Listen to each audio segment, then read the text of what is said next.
제가 말씀드린 그 모든 상황들이 다 모여져 있다는 거죠. 공모전에 참여하시는 분들은 완전히 다른 길을 가시고 계실 겁니다.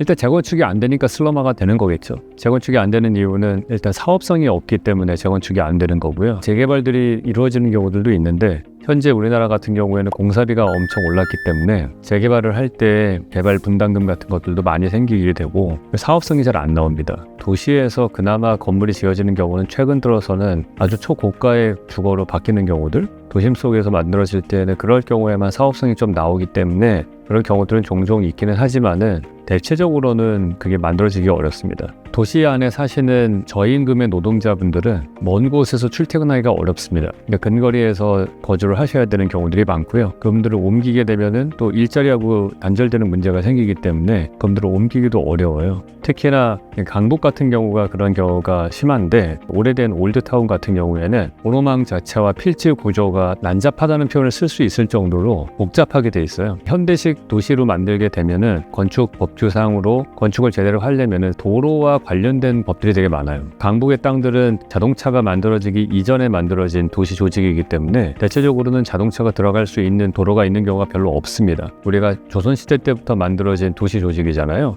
근데 그 시대에 만들어진 도시의 인프라스트럭처에 현대에 적합하게 만들어진 법을 거기다 끼워 맞추다 보니까 이것들이 사업성과 경제성과 여러 가지 법규적으로 풀 수가 없어요.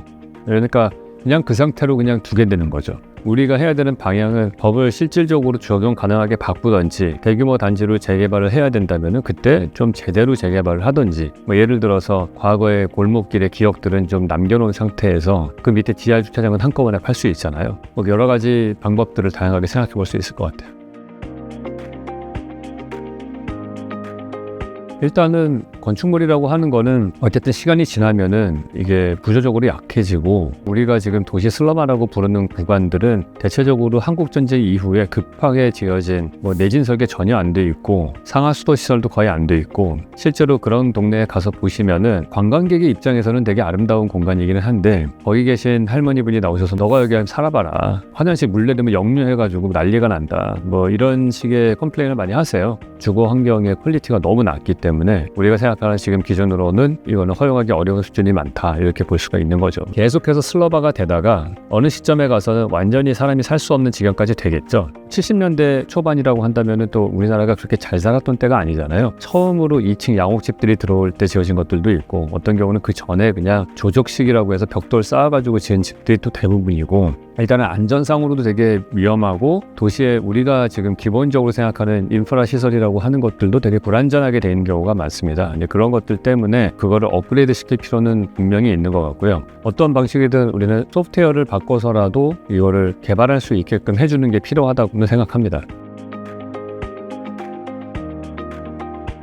예를 들어서 맨하탄의 소호 같은 지역이나 할렘 지역 같은 경우 그런 경우는 보면은 진짜 한 블럭에 한 몇십 채의 건물에 아무도 안 살거든요. 그 정도로 비어져 있으면은 진짜 거의 땅값이 제로예요. 시에서 이거를 거의 개발업체한테 $1만 주고서 100년 동안 쓸 수 있게 해줄게 이렇게 한단 말이에요. 개발회사는 이게 투자해볼 만한 가치가 되는 거죠. 100년 정도 나는 이걸 회수할 수 있을 것이다. 그러고서 여러 가지 기법들을 씁니다. 도시는 항상 제가 말하지만 생명체와 같거든요. 생명체의 특징 중에 하나는 세포가 발생하고 분열해서 성장한 다음에 성숙하고 나서 그 다음에 쇠퇴기를 거친 다음에 나중에 죽어요. 그러고서 새로운 세포로 교체가 되죠. 이게 사이클이 항상 있거든요. 도시도 본다면은 반드시 죽는 과정은 필요하기는 합니다. 이게 끊임없이 성장하기는 어려워요. 근데 우리는 사실 근대화를 시작한 지가 한 70년 정도밖에 되지 않았기 때문에 그 한 사이클을 본 적은 없는 것 같아요. 그렇기 때문에 어떻게든 죽으려고 하면 우리는 그걸 안 죽게 하려고 여러 가지 자원을 투입을 하고 해서 살려보려고 하지만은 안 되는 경우들도 있거든요. 인생에서 내가 늙고 죽는 거를 받아들이는 것처럼 도시도 늙고 죽는 걸 받아들인 다음에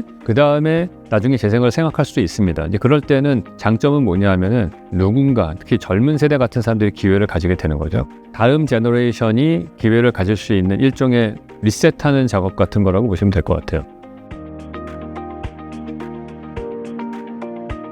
그 상황을 일단 잘 파악을 해야 됩니다. 우리가 슬럼화된 지역이라고 해서 다 똑같은 슬럼화라고 보시면 안 되고 거기가 가지고 있는 그 컨디션이 이게 얼마나 괜찮은 건물이 많은 퍼센테이지를 차지하는지 아니면 이게 평지인지 경사지인지 거기에 어떤 종류의 직업군을 가진 사람들 어떤 종류의 소득 수준을 가진 사람들이 현재 기거하는지 인구 밀도는 어떻게 되는지 이게 다 다릅니다. 그러니까 일단은 저는 이 문제를 풀 때 여러분들이 어떤 생각을 하셨으면 좋겠냐면 두 가지는 안 했으면 좋겠어요. 첫째, 인간이 너무 착하다고 가정하시면 안 됩니다. 사람이 착하다고 가정을 한 상태에서 문제 해결을 접근하다 보면은 말도 안 되는 이상한 것들이 나오는 경우가 많아요. 두 번째는 이것도 정말 중요한데 경제성을 생각하셔야 됩니다. 나라 세금으로 다 뜯어 고치면 되지 이런 생각은 안 하셨으면 좋겠어요. 엄청나게 멋있는 건축 디자인 할 수 있습니다. 근데 누구 돈으로 할 것이냐. 그러니까 스스로 자생할 수 있게끔 해야 되는 거예요. 예를 들어서 제가 예전에 공모전에 낸 아이디어였는데 거기도 슬럼화된 지역이었어요. 거의 막 철길이 지나가는 그랬던 것 같은데 그 지역을 공원화시키는 걸 제안을 하는 거였거든요. 근데 단순히 공원화시켜 그러고서 그 공간이 좋아지면서 렌트비가 올라가면서 더 쫓겨날 거 아니에요. 그래서 이 단계를 조건을 걸었던 거가 노동을 해야 될 거 아닙니까? 노동자들이 그거를 그 주변에 사는 사람들이 그 일을 하게 하는 거예요.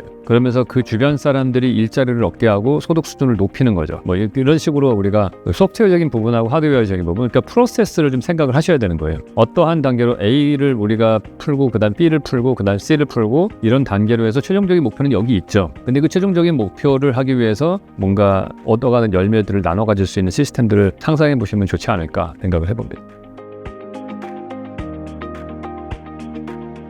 글로벌하게 다들 생각하는 우수한 사례는 아마 소호의 재개발이라고 생각을 해요. 공장 지대로 쓰였던 한 7, 8층 정도 되는 높이의 건물들을 다 버려져 있었는데 맨 처음에 아티스트가 들어가서 작업실로 쓰고 사람이 들어가면 식료품 가게도 필요하고 또 사람들이 장사해서 돈을 버는 사람들이 몰려들고 그러면 점점 사람이 사는 공간으로 바뀌면서 필요한 시설들이 들어가야 되니까 그 공간을 써야 되고 그 공간을 쓰다 보니까 뭐 레스토랑 리모델링도 해야 되고 등등 막 여러 가지 것들이 생기잖아요. 그러면서 기존에 있었던 건물은 그대로 둔 상태에서 훨씬 더 좋은 공간으로 업그레이드가 되는 좋은 사례가 있죠. 새로운 라이프 스타일을 제시를 했고 근데 여기서 우리가 조심해야 되는 거는 소호의 케이스와 서울 강북의 케이스는 조금 다른 경우가 있어요. 소호만 보더라도 이미 철근 콘크리트로 지어진 건물이 대부분이고요. 지금 봐도 훌륭한 건축물이 많습니다. 어느 정도는 기본이 되는 상태 우리가 건축으로 봤을 때는 뭐 80점 정도는 되는 틀을 갖고 있는 상태에서 리모델링을 한 거기 때문에 어찌 보면 나쁘지 않게 빨리 바뀌었던 것 같아요. 그런데 우리의 도시의 많은 부분들을 보시면 그 정도 퀄리티의 건물이 아니거든요. 우리나라가 전 세계에서 제일 못 살던 시절에 지어진 건물들도 많아요. 그러니까 이거를 그대로 두고서 계속해서 고쳐나가는 거가 소호만큼 같은 상황이라고 보기는 좀 어렵습니다.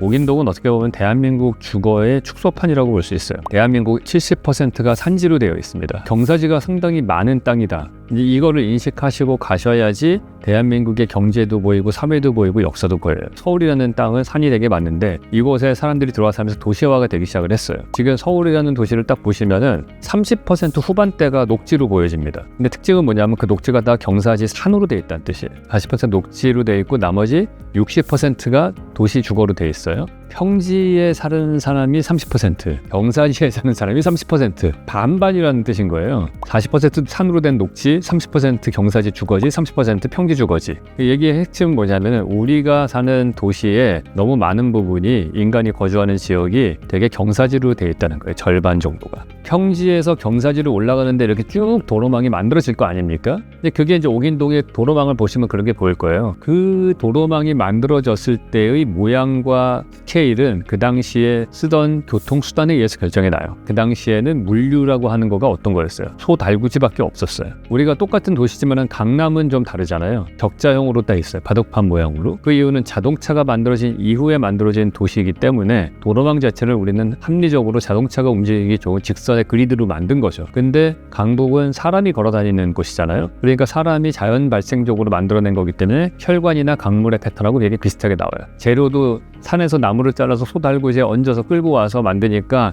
나무 크기 정도의 기둥밖에 못 써요. 건물들이 되게 작으니까 그 작은 건물들이 이렇게 옹기종기 모여있고 작은 건물이 모이면 안쪽에 도로가 접하지 않은 데는 안 되니까 골목 간의 간격이 촘촘한 거예요. 그래서 서울은 훨씬 더 띄엄띄엄 도로가 있지만은 강북은 사람이 걸어다니고 건물이 작게 만들어진 도로망 패턴은 조그만한 잔가지 치듯이 이렇게 돼 있단 말이죠. 근데 그게 우리한테 주어진 필지의 컨디션인 거예요. 이미 만들어진 도로의 모양과 필지의 모양은 조선시대 때 만들어진 거가 대부분이란 말이에요. 그게 지금의 상황까지 쭉 왔다고 볼 수 있는 거죠. 이 옥인동 지역을 보시면은 경사대지가 절반 정도를 차지하는 대한민국 주거의 현황, 그리고 도시 안에 경사지 녹지와 도시가 어우러져 있는 상황, 그 다음에 도로망 패턴이 되게 오래된 자동차가 만들어지기 전에 만들어진 도로망 패턴, 이런 것들이 다 거기에 주어져 있는 거죠. 그래서 그 주어져 있는 복잡한 문제를 풀어야 되는데, 그러려면 어떻게 되냐, 문제 파악을 해야 되잖아요. 현재 주어져 있는 옥인동의 케이스와 소프트웨어적인 문제와 우리가 갖고 있는 기술과 이런 것들을 다 골고루 생각을 하시면서 답을 찾으셔야 되는 겁니다. 지금 제가 말씀드린 그 모든 상황들이 그 좁은 공간에 다 모여져 있다는 거죠. 되게 보편적인 대한민국 도시 주거의 모습들, 그리고 한계들, 이런 것들이 다 있고, 도봉구나 이런 데하고는 좀 다른 포인트는 바로 가까이에 궁궐이 있다는 거죠. 경복궁이 거기 떡하니 있고 뒤에 인왕산이 있고, 이런 자연과 궁궐과 세팅 사이에 있는 것이 옥인동이 가지고 있는 또 다른 특징입니다. 특별하잖아요. 궁궐도 있고 산도 있고, 뭐 관광지로 풀 생각을 하시면 좀 내가 볼 때 너무 쉽게 접근하시는 분이라고 봐요. 저희는 공모를 하면서 뭔가 여기서 우리가 배운 지혜를 보편 타당한 데 적용할 수 있기를 기대를 하고 있거든요. 물론 뭐 여기만 쓸 수 있는 정말 좋은 답도 있을 텐데, 여기서 얻은 지혜를 우리가 다른 데서 써먹을 수 있는 답을 찾았으면 합니다. 그렇게 하기에 이 옥인동이라는 컨텍스트는 상당히 좋은 플랫폼이 되지 않을까 생각을 해요.